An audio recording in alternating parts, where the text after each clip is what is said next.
And a lot of people ask, why, Congresswoman, why would you run for the United States Senate in the state of Texas? Why? Texans haven't won in 30 years. Why would you do that? We need your voice on the federal level. Well, I'm telling you right now, you will have my voice so long as you do what you're supposed to do and show up to the polls. Now, more importantly, there are so many people that don't believe in Texas, yet everybody got an opinion about what's going on in Texas. I've never seen so many people out of New York and DC deciding to weigh in on Texas politics when allegedly it doesn't matter.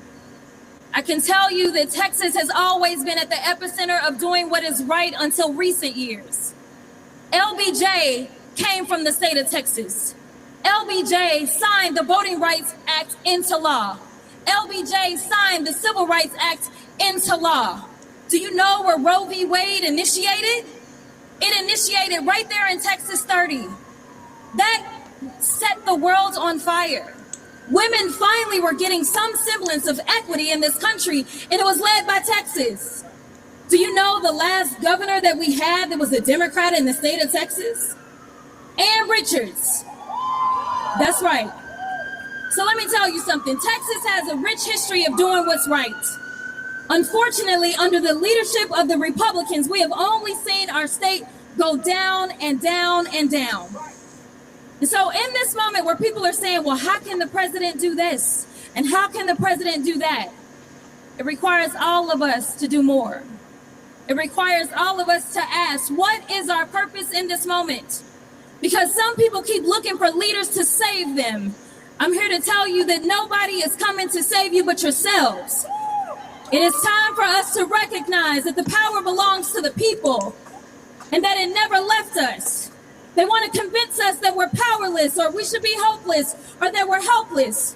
Why do you think they keep attacking us at the ballot box? It's because they want you to feel powerless. I'm here to tell you that democracy hangs by a thread, but it still exists. The reason that the president recently said maybe we should federalize our elections. He knows he's losing. The things that matter to Texans and frankly Americans is about how in the heck are we going to pay to put a roof over our head. And right now we know that we have a president that only has concepts of a plan. He doesn't have a plan to make life more affordable, whether we're talking about housing or education or putting food on the table. But unfortunately, one thing that this president is excellent at, it is division. It is division. How many of you remember him telling us they're eating the cats and the dogs? How many of y'all remember him telling us that the immigrants were going to take our jobs? Do y'all remember that? How many people heard him say things like it's the trans people that are causing all of our problems? At the end of the day, when I look around, it's not the trans person, it's not the immigrant, and it's absolutely not the black folk, because you know DEI supposedly means black, right? It's Trump and his cronies. It's the billionaires. It's the 1%ers. It's those that are found in the Epstein files. That's who it is. So why do you think there's so much resistance and there's so much attention on Texas? Which state did they start in first when they decided they wanted to go and silence voices? They started in Texas. It just so happens that I happen to be the president's favorite person. It just so happens to be that the governor just last week decided that he was going to invest over $1 million into the Texas Senate race. Last time I checked, he's not running for the Texas Senate. I'm here to tell you that they're afraid of you. They're afraid of your voices. And what I want you to do is I want you to remind them that they had every reason to be afraid. Because you, the people, have the power. Because you, the people, are not crazy. Because you, the people, are going to hold them accountable. DC is full of cowards. Everywhere I look, and I'm gonna be perfectly honest, it's on both sides of the aisle. People are scared. They don't want to face the type of hate that I get on a daily basis. But the reality is that when you sign up for service, if you believe in taking care of the people that put you into power, then you've got to do that. I stand here only as a product of those that were willing to give their lives, and frankly, some did. So when they go after people in the middle of the street and they kill them as if they are dogs, it is time for all of us to stand up. This isn't about one group of people defending the immigrant population. This is about us being unified. If they can attack one of us, they can attack all of us. This is the problem. We have got to be as unified as possible. And frankly, it is time to tune out all of the noise. If we are not talking about how we are going to make for a better America, then we ain't talking about shit.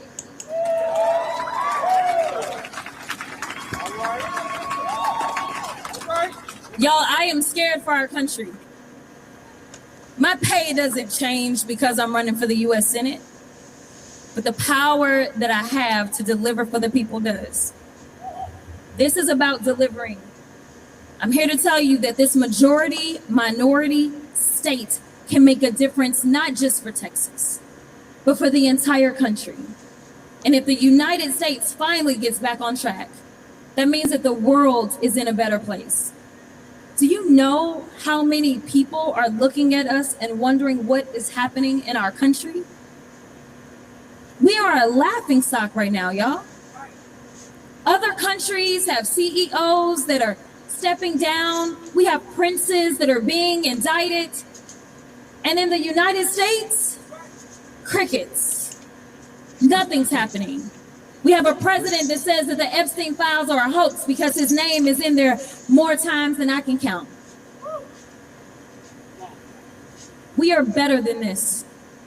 I know that there are some that says, no, this is who America has always been, but we, the people, decide who this country is going to be. And I am here to tell you that I believe in we, the people. I believe in Texas. That is why it is time to raise our voices. Come rain, sleet, hail, or snow, we've got to show up and show them who's boss.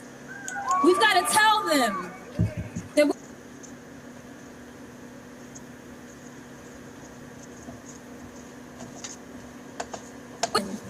that is coming out of DC. We deserve better.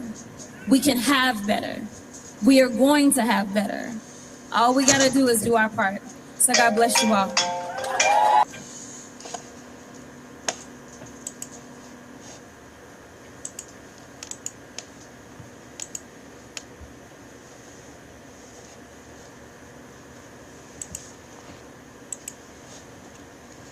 Well, that's a good that. Yeah, she spoke up on that shit. Real talk. Yeah. This midterm's getting ready to be some little wild season.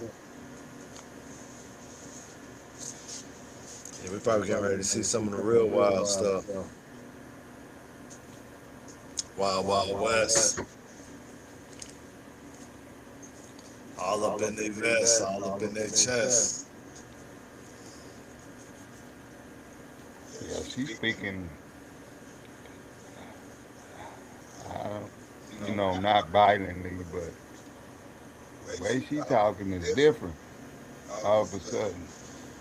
Yeah. When is the voting time, I wonder? It must be getting close. I think they're doing it in May or is it in March? I think it's in May. Yeah. Yeah, you're right, it's getting close. I think we vote for her though in November, don't we? I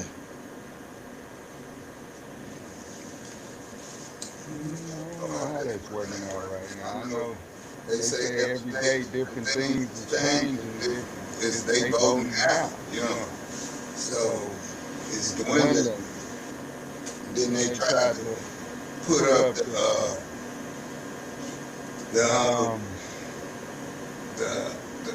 the Congress adjustment or the district adjustments. And they say every day go by, it's changing. So it's less than time to do anything and change those districts. But certain districts are already changed. So they lack. Yeah. It's becoming messy. They looking like they got so many tactics coming with this voter suppression to where if the Republicans don't vote Democrat this time, hell, if he hold on to 30% of his base, they go out and vote Trump with the gerrymandering and all the voter fraud and all the tricks they getting ready to play with the Dominion voting machines and with the what they call it, wiping them off the voter rolls. They go and do the voter challenges. Oh yeah, yeah. And then you got the voter challenges, and then you got the directive of intelligence going into Georgia getting voter ballots out of one of the most contested states. So that way he don't have to ask for 11,000 votes this time. He'll be able to gerrymander them. Well, not gerrymander is not the word I'm looking for, but they call it a voter challenge or whatever. Challenge a whole bunch of people. They got to have the names in the list of them in order to be able to pull that stunt. So that's why he's trying to get all these voter files from so many different states. He's trying to get it from every state that he thinks he can't win. I think they said he's got like 24, is it 24 or 26 cases out right now where he's trying to get, I think it's 24, trying to get the voter files from these states. Because if he can get the voter files from the states, then they can do what they do on a local level, on the federal level, which is exactly what he's been doing. He's been taking tactics that they've been running on the local level, and they're instituting it on a federal level, making it the first time a president has participated in, well, I can't say the first time in our life, that a president has participated in local voter fraud and voter suppression tactics on a federal level. And then, he's got ICE, which is his new man-made militia, you might as well call it, because where he couldn't get the United States military to shoot the citizens in the leg on his last presidency, because they sort of thought that sounded crazy. He's then built his own militia, and they're all willing to shoot you in the leg. So ended up getting the same deal out of his wishes, because he really didn't care which paramilitary group he used to go and shoot people in the legs. He just needed one to go out and shoot people in the legs that he could tell what to do, and they would do it. And he's built that force with ICE. And it's only backed up by presidential immunity, because, a president can pardon anybody. So therefore, they're out violating the Constitution on the highest level. Somewhat create federal crimes, mainly, but they could all be construed as state crimes because they're happening in the states. And by him making them like a federal, state-sponsored paramilitary force, it makes it to where, sort of like when you watching those movies and the FBI comes in and then they take over the case, and then the state gets mad because they were on the case, but now the FBI is kicking them out and all that stuff. Yeah. That's happening on a level right now with the president. He's trying to use that type of power in all branches of the government, basically. Police force, voting rights, USAID, whatever it is, anything that the federal government has anything to do with, he's trying to have a hand-on, face-to-face dictator's perspective on it. Just like in the movies. Yeah, go ahead, Kinfo. Yeah. Oh, okay. We got to play several things today, and we're gonna have some of our music displayed, and we're gonna open the ball a little bit on y'all. This season, you will hear some of our music out. Artists and friends, it will be this year, guaranteed. Yes, sir. and that's on something. You got something else you want to play, or you want to play a song? I mean, I got a couple of instrumentals that I was gonna try to get out there. Right. I wanted them to be digital to y'all, but we gotta play it through the mic because I don't know if it's because of the version of this app that we got or not, but we're still working on it. I'm going on mute. Yep. See, I don't think you can hear that. Let me see. Yep, I don't think you'll be able to hear that. So I'm gonna go over one more time with it. And we're gonna have to probably kick this up like this. Hey, pick this up right here, you know what I'm saying? I come over here every day trying to get a piece of fruit, you know what I'm saying? Get y'all asses. Yo, I bring you to all these sales, nigga. I can't get hooked up, nigga. You know what I'm saying? I bring you all these sales, bro. I done spent 300 with you. I see you got your car, nigga. I ain't worried that, you know what I'm saying? Fuck that, you know what I'm saying? I done spent $300, nigga. What's up for me, you know what I'm saying? Well, go to my cabbie shop. Tell them when you see a cop held down by hood watch. 20s and up. Don't disrespect a hustler. Don't give me a fuss, cause you's a regular customer. Yo, hustle self, I ain't no pusher with your sister's metal pipes up to her lips on a blister. Miss you cause you hit when we was visited to the club. Plus we hit the grass first day and the cinch list. Switch this up, bitch this. Mixed up with different tricks, drag queens, microwave runners, big spender fix-ups. Get up, brother on a twist, anti-stick, a whole neighborhood with your poison elixir. Now the block is soda, body not why, cause I'm selling rocks, but because I'm here every day watching out for undercover cops. The homeboy's here with the broadcast news when he comes into the hood with the rules. For my cabbie shop, watching out for undercovers. We buck you off, we don't love it, you ain't our brothers. Niggas be hiding in bushes, waiting on the cherries. To pin the blocks awaken, hit them up because they so scary. Not worried a bit, paranoid, not us and our clique. Us niggas don't be hearing that noise, so fuck that shit. Now I can see through the plan, plus not to mention I've been looking for a G like the white man to bust. You done got your Ku Klux Klan to show up on May 4th, but y'all won't show up no more after we kick in the door. Like you do our cabbie shop, we'll kick shit to the point. Fed building, flashback, blow up the whole joint. Now in the corners on the 3 with motion comes my homeboy. Cool nigga, cause he always enjoys days like this. When the sun comes out at 8 in the morning and we rolling in our cabbie shit, selling cabbie shit. Now listen, they do it dirt, they listen, they put this out right there. Little dirt don't even hurt. I'm like fuck it, you know what I'm saying? Dirt. I tell you what, for a little piece of work, I suck the dog's dick. Dirt, I suck the dog's dick. I eat the bitch's pussy. I eat your woman's pussy. They do it. You throw me a fortune. They do it. Dirt. For a little.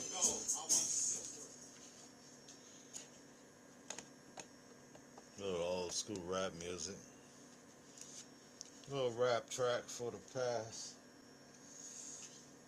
And stuff like that there. Yeah, so quite obviously we've got this new live thing that we're trying to do. And we've been trying to keep some kind of live interaction with the masses because we got a lot of music that we need to release, and we're trying to, you know, get the feel of what's going on out there, you know what I mean? So if you're running into these lives, you know, comment, let us know that you're actually getting them, because we feel like our videos and all of our lives are being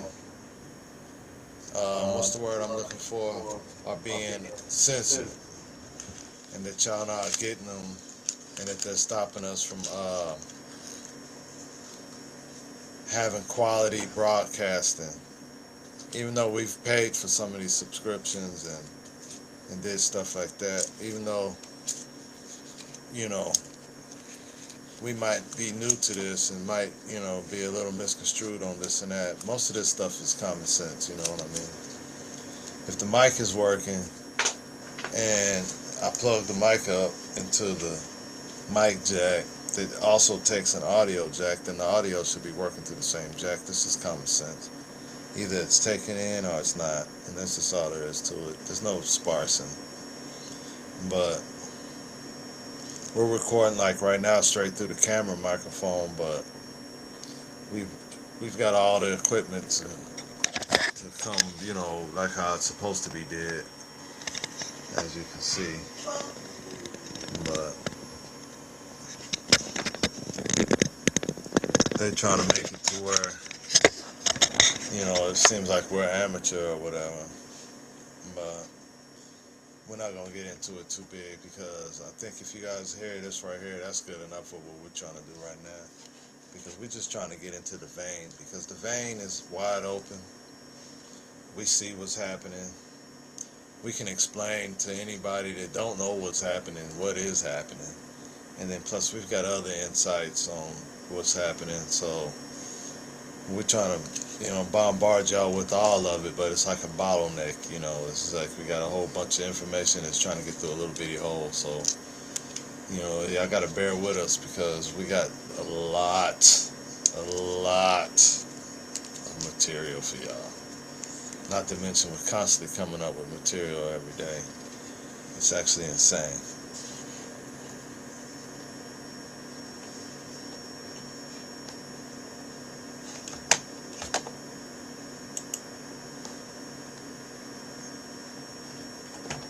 See what you got there, partner. Now, 4 o'clock, in order to restore a judge, is it a preliminary injunction now?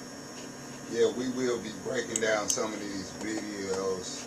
We might pause it sometimes and talk about certain things we just heard, but we give all respect to You on mute. other bloggers and You muted.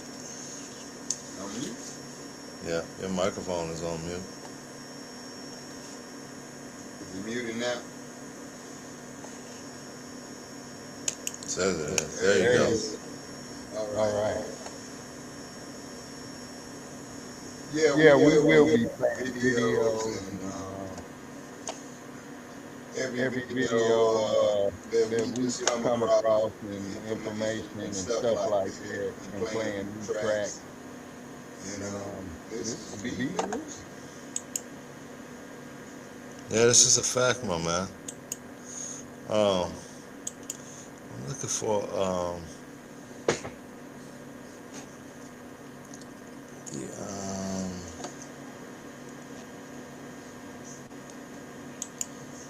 all right, we're back. Here it goes.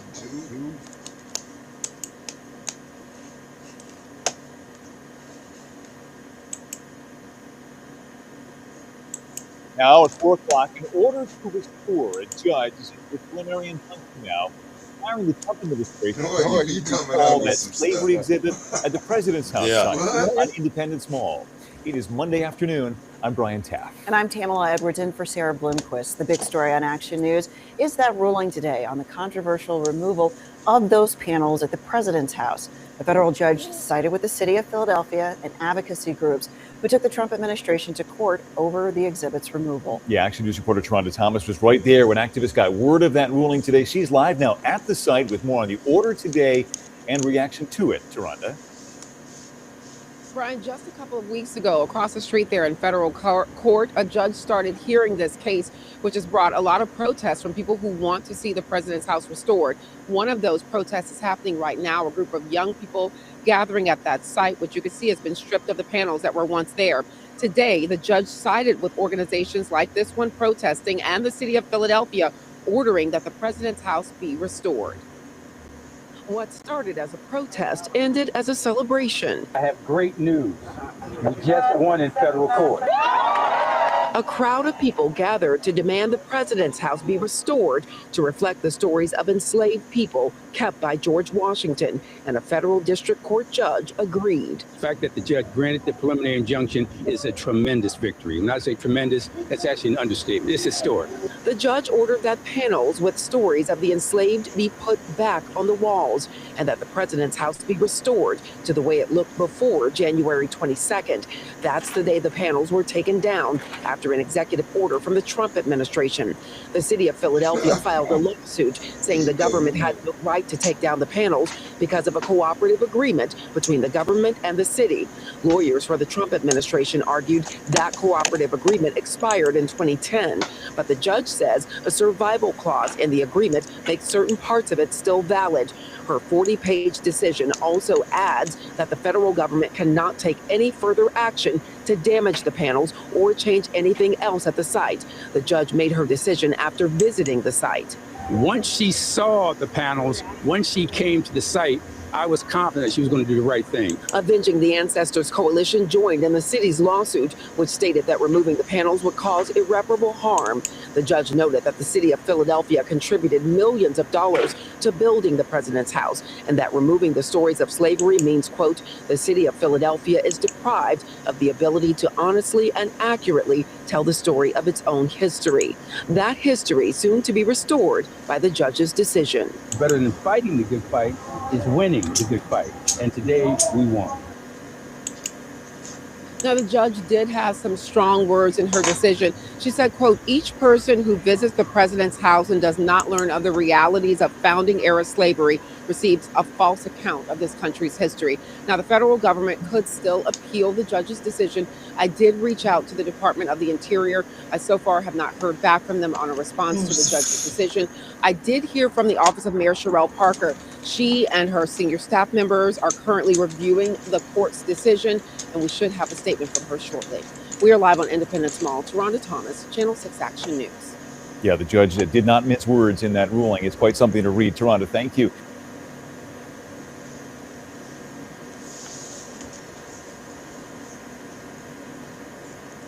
A 7 News update to a 4-year legal battle over a large Confederate flag that flies next to I-85 in Spartanburg County. A judge recently ruled it must be lowered or taken down completely. 7 News' Ripley Simone looks at what's next.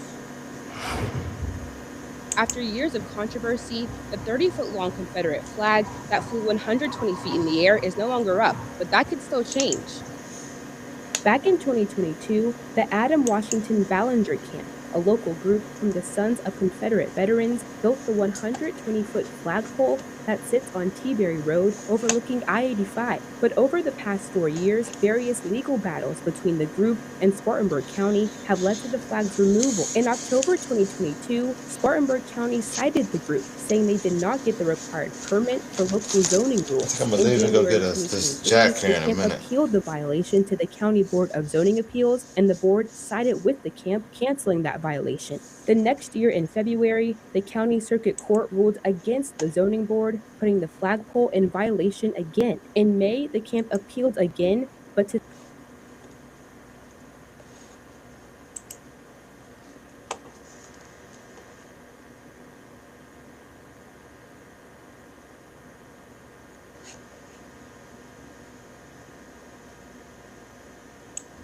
The National Governors Association is not going to hold a formal meeting with President Donald Trump. This decision comes after the White House planned to invite only Republican governors to the event. Oklahoma Governor Kevin Stitt, a Republican, shared this in a letter to fellow governors on Monday.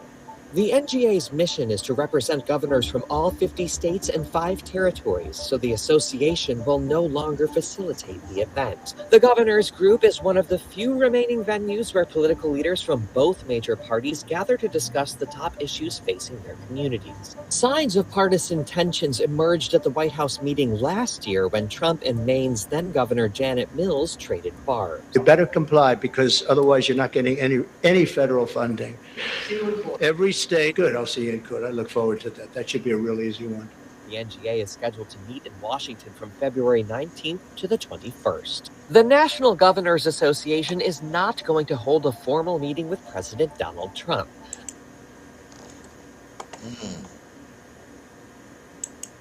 He's a gang leader. His whole get down is gang.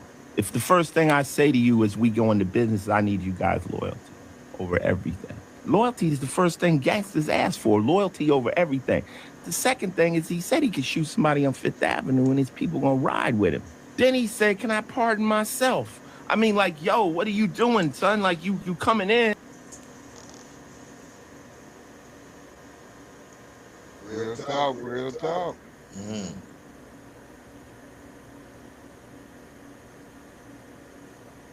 Yeah, that's insane right there.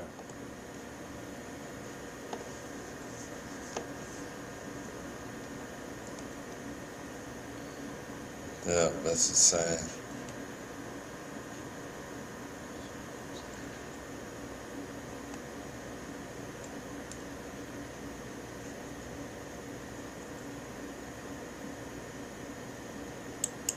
Now, this is the Fox 11 News at 5.